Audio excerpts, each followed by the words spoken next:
Okay, but I find one thing here that when we read what has gone by, or what applies now.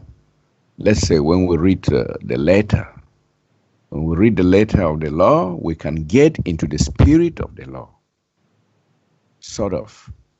Okay, in short, the outer works, the references you're talking about, whatever their limitations, whatever limitations they have, they can take one beyond the physical and psychic worlds. And this applies to the past works and even to your works too. So, don't you think that these references, this which are all like literal, don't you think they serve a purpose too? Yes, of course. It all serves a purpose. You need that. Again, what I'm saying is that yes, the references are very important. I've created the best references, and now we're all doing it. Everybody that stepped up. We are creating together. We are creating the best references to the true reality. Yes, and we need the references. And you're right. They do become literalized, all right, and they do in their own way. This is where the individual must decide, if they're going to recognize the true reality. So the reference cannot take you there. All the reference can do is hint. Okay, this is why I created the website with Kelsey, hints.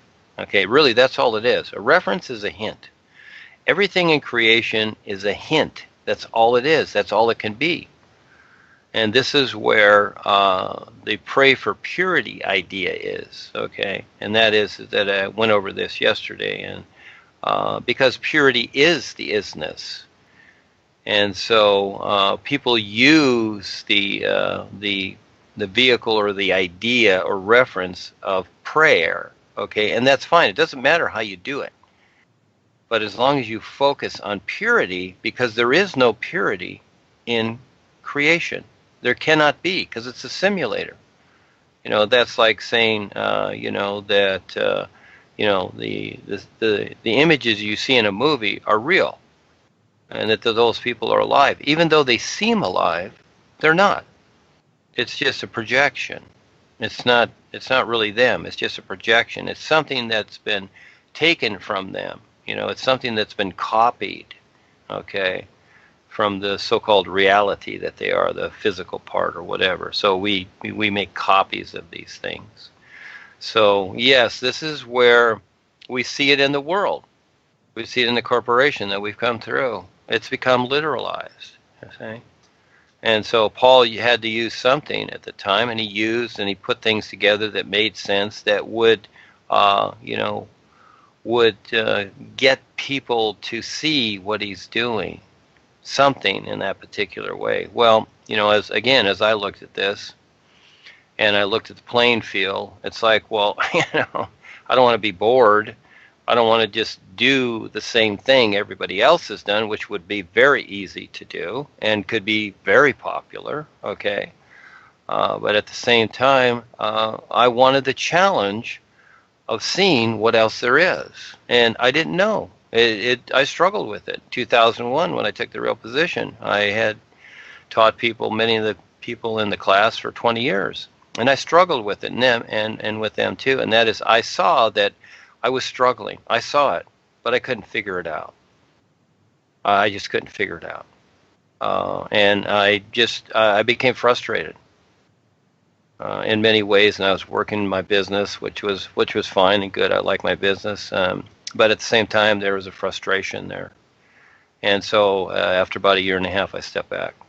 I just stepped back, and then I went through all kinds of stuff because of that. But I needed that. It was like I went in to tumble dry, okay, for about a good 3 years or so. And I remember Paul trying to pull me back, and I was just too weak. I had lost a lot of my strength. I was still working, but my life was really kind of screwed up.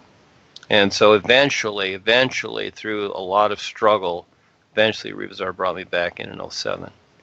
And so to continue this on, well, through all that struggle, through all that nonsense, I saw a lot more. I saw a lot more. And gradually, little by little, I started to see it. Little by little, I started to see it. It started to creep in. Because for what I had, or for what I went through, a lot was, excuse me, a lot was just removed, taken away. And I needed that. I need things to be ripped from me. And it was grueling. It was really grueling. But I needed that because we're really a lot bigger than we realized. And so little by little, I started to see it. And as I was looking for funding in particular ways, and I have certain instruments, I became aware of the humanitarian programs. And so little by little, I started to put this together to where we have what we have today, and it makes sense. And so I, just like, a prospector, spending his whole life out there looking for gold or something. Yeah, that was me. I was the prospector, to where I finally recognized this, to see it, to put it together to where we are now, to where it's uniquely its own, and it's becoming more so, to where, the world cannot even recognize what we're doing, and when we present it, it's so simple, yet they cannot see it. Yeah, so, which is so cool. But I took on the challenge to, try and find something that was, just more real than anything on the earth. And here it is. We're in it, for those that can see it. And so the only thing that's kept me going all these years is the gratitude I have for what I've come to know. It's the gratitude. And this is where people take this for granted, what is being presented. The new presentation is totally unique, not because that I've done it, but that it is something that is being provided for that really does work as the best reference to this true reality that, hey, all these masters and gurus and all the people of the earth, they cannot see. They cannot see it. Yes. And so I have created this reference so that it does come shining through. Yeah, so that's so cool. So yes, the literal part is enhanced too, but nothing can do anything for you. You must do it for yourself. This is where you stand at the edge of the cliff and you decide to jump or not. You see? And if you don't, you don't. But if you do, well, then things do happen because you've created the activity and the adventure. You must take the leap. But if you don't, then you don't. Then you don't know. You must leap into the unknown. And that's what I did. I constantly leaped into the unknown. And as I did, it would be shown to me. See, this is where you earn your way until you take the risk and continue to leap into the unknown. How can life show you what's unknown? You see, you must take the risk to see the unknown, and then it becomes available. It exposes itself to you. This is how it works. This is just how life is, because it's endless. It's so cool. It's so cool how it works. But when you're self-convinced and you just stick to the literal interpretations of things, no, you have created a box for yourself, and it just, it's like shrink wrap. It only gets smaller and smaller because you become more self-convinced in the overall idea, and you add ideas to it, and pretty soon, it's like your house and your garage. You got to go rent space because you got so much junk you can't even move through the house. It becomes clutter. In the same way with your created consciousness. And again, this is where, as I've defined this many times, most people do not understand creation. They think they do. They've got a handle on a lot of things, etc. Yes, David Icke knows about the reptilians, and certain people know about health and whatever. That's fine. But to see the bigger picture beyond the created consciousness, again, because most people consider consciousness to be the ultimate. In other words, the idea is that, we are conscious and we are conscious creators. Well, yes, we are in creation. This is where people are awake.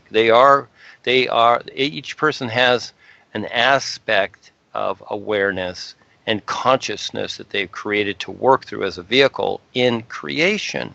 We must create that vehicle like we've created the personal self or the human body and these other bodies. We must create them as vehicles to work in creation, and then creation becomes the hint. So we work in creation until we start to see. But we really do need the real knowledge in a very well-defined literal sense, so that we can accelerate. But again, the knowledge is not the answer. It cannot be the answer.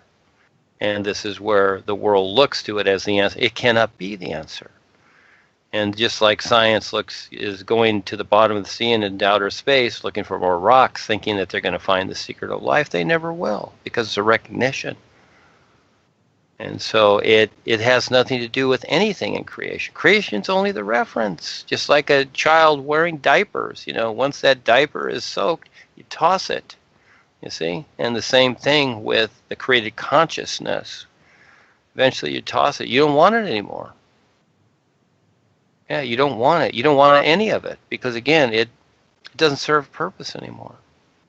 And so this is the best reference to that reality. And what I write and I share, I try to give many, many views, many hints, like walking around a big circle, giving many, many views of this reality and how to see it.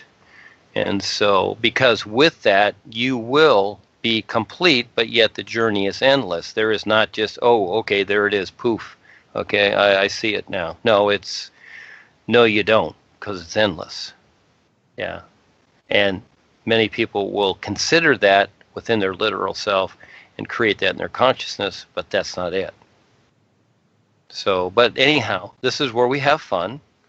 And this is where, we are exceptional, because again, the boys and life itself backs us. This is proven through the real side experiences. This is where we get validation, we get confirmation. And the best part is that as each one of us has experiences, we become witnesses for each other, don't we? Because we see how it's working. And that's the best part. We are paying attention. And so we can let go. You can have that childlike attitude as you're doing this. You just let go. You don't have to try and grab onto it. You don't have to chase it, because it's an isness. It's a completeness now. And so have fun with how you creatively want to express it for everyone. Yes. Making your life for everyone, because eventually you will surpass, being the homeowner, being the property owner, being the business owner, being the family person or whatever. You're going to surpass that. Or do you want to keep coming back and keep doing it again? You see? So most people, they're attached to what they've done. I'm not attached to what I've done. Actually, I don't see that I've really done anything, because it's really not about me. All I've done is put things together in a particular way and presented it to where it makes sense, to where people have the opportunity to surpass all of it. That's the whole idea. It is not an absolute. I've went over this many times. You want to understand what an absolute is. Okay, it's kind of like the Constitution of the United States. That's an absolute. It's like, well, this is the law of the land, and everybody's to obey it, and create references from it. Well, again, you create other little absolutes. These are absolutes, and these are really barriers. We don't need that. We don't need the Constitution. We don't need any of this stuff. Birds don't need a Constitution. See, this silly stuff. People do this to themselves because they have a mind body, a memory body, and a feeling body. So they basically refer to that as their reality. instead of seeing that these are just vehicles that they utilize in a particular situation, and that they've done it before many times, and you can surpass it, but that's a decision each person has to make. So the references we create, they cannot do anything for you until you do it for yourself, until you step up. So this is the difference between us and being a corporate member, follower, or a believer. You see, they're allowing others to decide for them. They will never have their life. The only way you're going to have a real life and see what is real is when you step up equally and stand real with this true reality. Then you will see everything. You see, you will see it, and you are everything, and you will want to be a part of everything.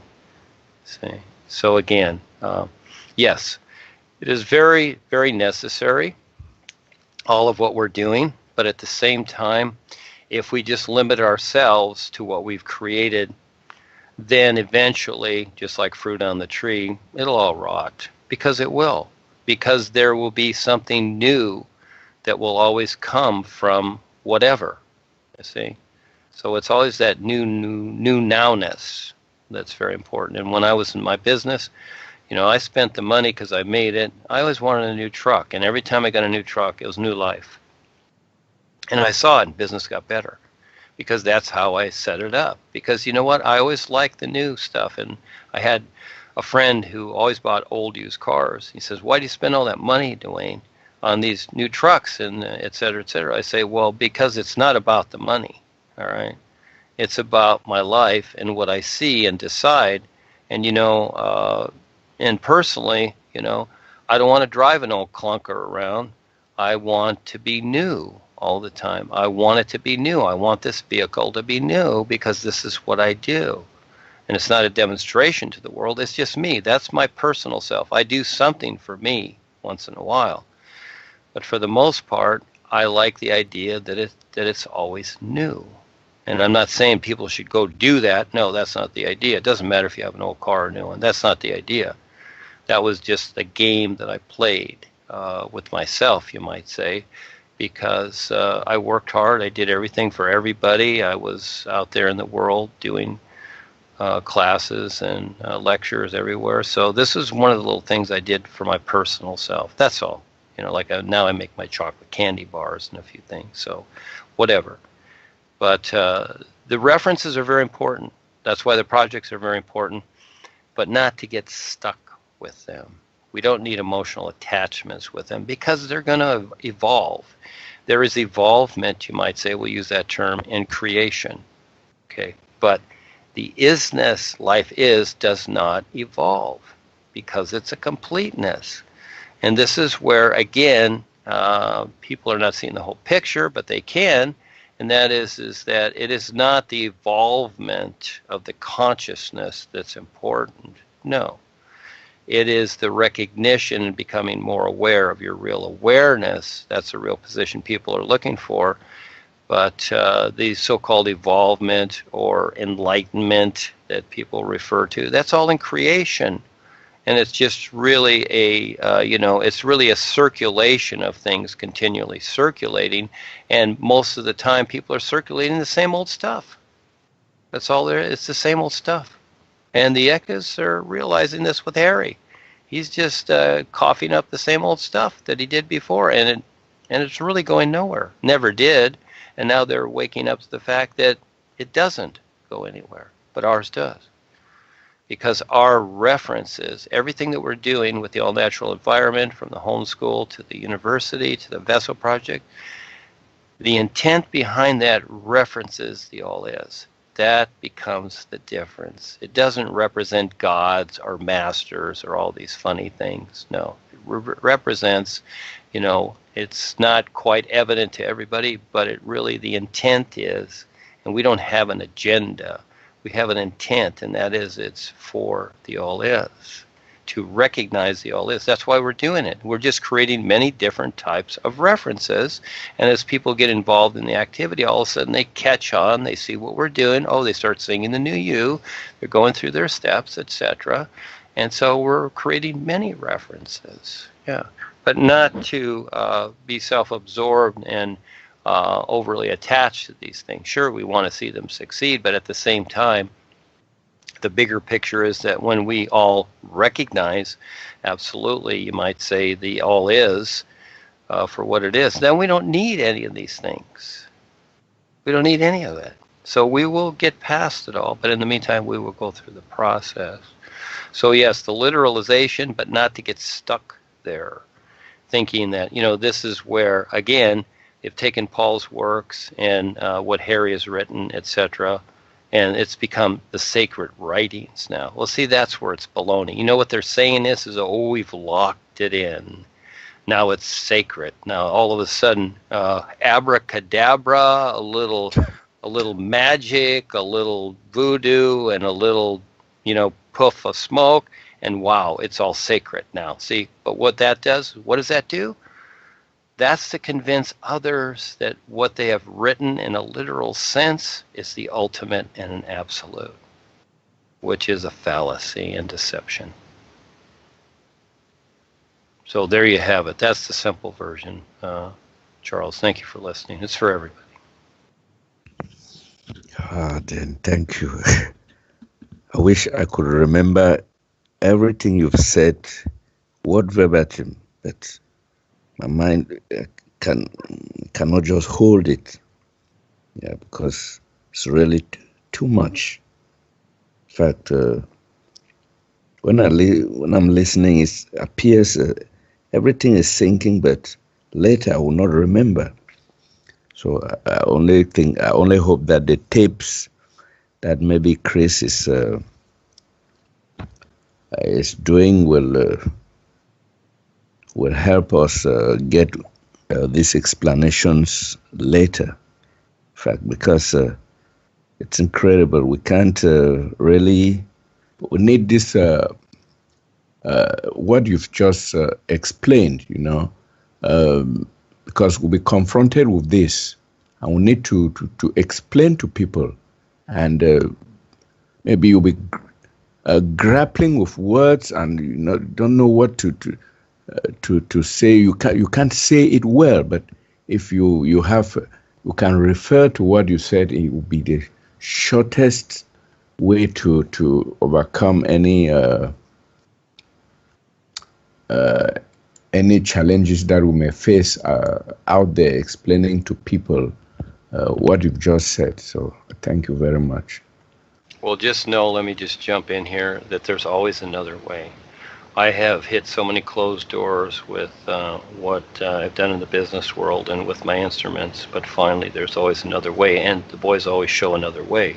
So again, I'm always dealing with free will. And here's what I suggest, and just from what you said, and that is that yes, we have the recordings, and I really do suggest that people step up and just take the essentials, at least take these recordings and then share them, because the more people that have them, the more it's going to be available. So yes, again, anything that makes sense. And I'm not right in what I'm doing. It's not about right or wrong, good or bad, this or that. It's not about that. It's about what makes sense. Okay, so again, do the chemtrails make sense? Does the geoengineering make sense? If it does, go for it. If that's what you want to make sense for you, go for it. But I would say the natural environment, how it's always been up till the last couple hundred years, has always made sense for us on Earth. And then gradually we recognize what makes sense with the whole of life. You see, that's the best part. So yes, I appreciate everything that's been from the past, from Paul, from Darwin, from Harold, whatever, because we need all these things as references. We need to see what is possible. We need to see what isn't working so that we have a better reference. This is part of the reality of us becoming more aware and recognizing the all is. All these things. Again, like in the Tiger thing where Paul referred to, and he used the God idea, which is fine. He talked about the wonderful, beautiful side of God, and then he talked about the ugly side, the hideous God of life, etc. And so, because there is always that part, because life is everything, okay? It is everything.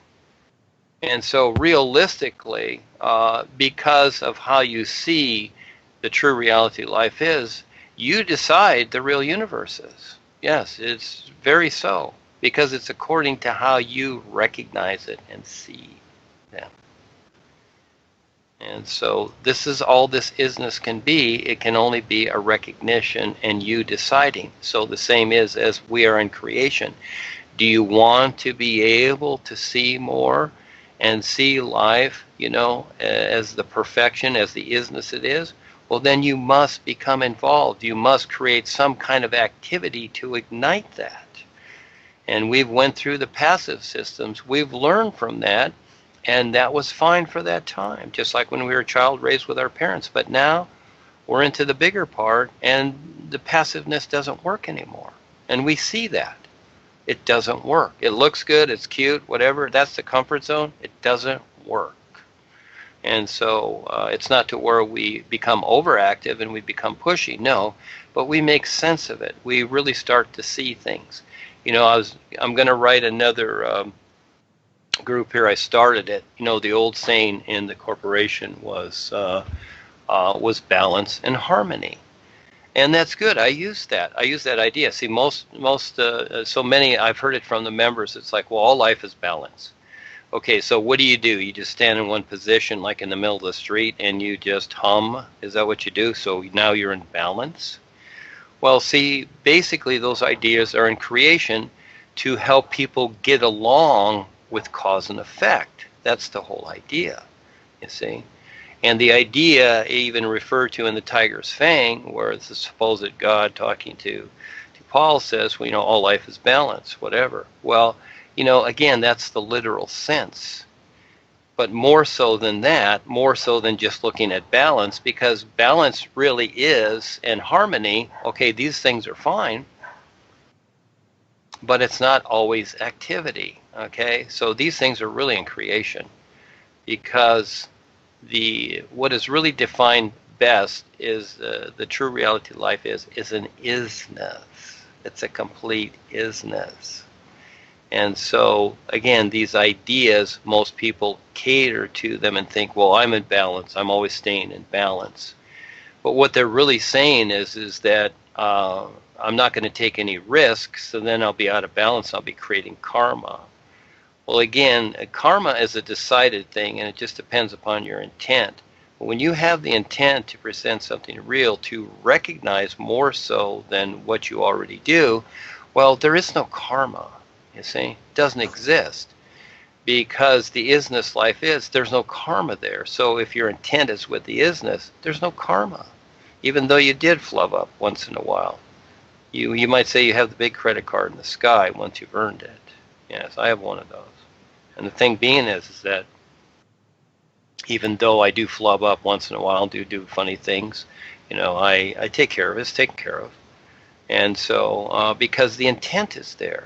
So it's even better than all the references. So you can take everything that you've come through, everything to this very moment. It's a reference. It's simply a reference, because recognizing the new nowness each moment is the best part, you see. And then stepping out into wherever you're at, into creation, as long as you have these 5 bodies, taking on the challenge to, again, I'll say it many times, and that is to present something to the world that works, that benefits everybody. Yeah, because that's the activity life is, because the isness itself is always, you might say, in the pursuit of becoming more aware. This is the aliveness that it is. If it is alive, it is not self-contained. It is endless. And so you might say it is an endless pursuit to become more aware. And so as we decide to share something to where we and others become more aware, well, then we stand real, in this reality, and then we recognize what it is, you see? And then it can support us, which is so cool. See, it's better than groveling and begging the gods, for whatever and never getting it, because it doesn't work. So, and love is not what you think it is, but it's whatever you decide, And it's not that it's right or wrong. Again, it's something you decide. But when I look at the sun, I see something a lot better that's demonstrated. And that is that I don't see any love there. I don't see any happiness or whatever, which I've said many times. But I see something real. And then, if you're going to love something or whatever, your close friends, sure, sometimes you have fun and giggle and whatever. Sure, you're going to do that. That's just all part of it. But overall, there's a better picture to present. And the sun does it very well. And who pays attention to that? You see? And actually, what is taking place on the world, most people are in agreement to blotting out the sun, because those people that are for geoengineering, consciously or unconsciously, or are not taking on the activity of becoming more aware to recognize what it is, they're agreeing to blotting out the sun. And once that sun's blotted out, like in, I think it was the second Highlander movie, then you don't see it anymore. And this is the best demonstration for this world. It really is. And once that's blotted out, boy, this world's really going to be in darkness, because people are unconsciously, even more so, going to put themselves into a box in a dark area, and they're going to have to struggle to get out of it. So the world is struggling now. And so each one of us, too, we have to deal with it, because we have this personal self, and it's being affected. So again, the projects make sense so you can forget yourself. Forget you. Get on with something that benefits everybody. Take the risk. Is your 9-to-5 job so important? I'm not saying quit it. But again, just like the captain of a ship, you can steer that boat any way at all. You're still on the ocean, but you start to steer in a different direction, right? You get a better heading all the time. So you're the captain, you decide. Or you just keep going the same way, and eventually you hit a reef. So whatever. So again, the personal self, you have to deal with it. We've created it. It's our vehicle. It can be our best friend. But then again, like it was said in the past, it's a bad taskmaster. So again, you decide. So again, we have the best references. We really do. And it'll only get better as we decided so. Yes. And so as I present it and others present it, and as we support each other, this is what makes it happen, is that support and agreement. Just like the boys, they all agree with each other to provide something beneficial and real constantly. And they're constantly on the adventure to do that. They want the adventure, yes, because it's about life becoming more aware. This is where you stand real with the is. What you're really saying is that when you recognize this isness, that you want to be with the is, to further recognize, to become more aware what the isness life is, more so than just having a personal life and chasing things that will soon be gone. Yes. Thank you, Charles. Thank you for asking.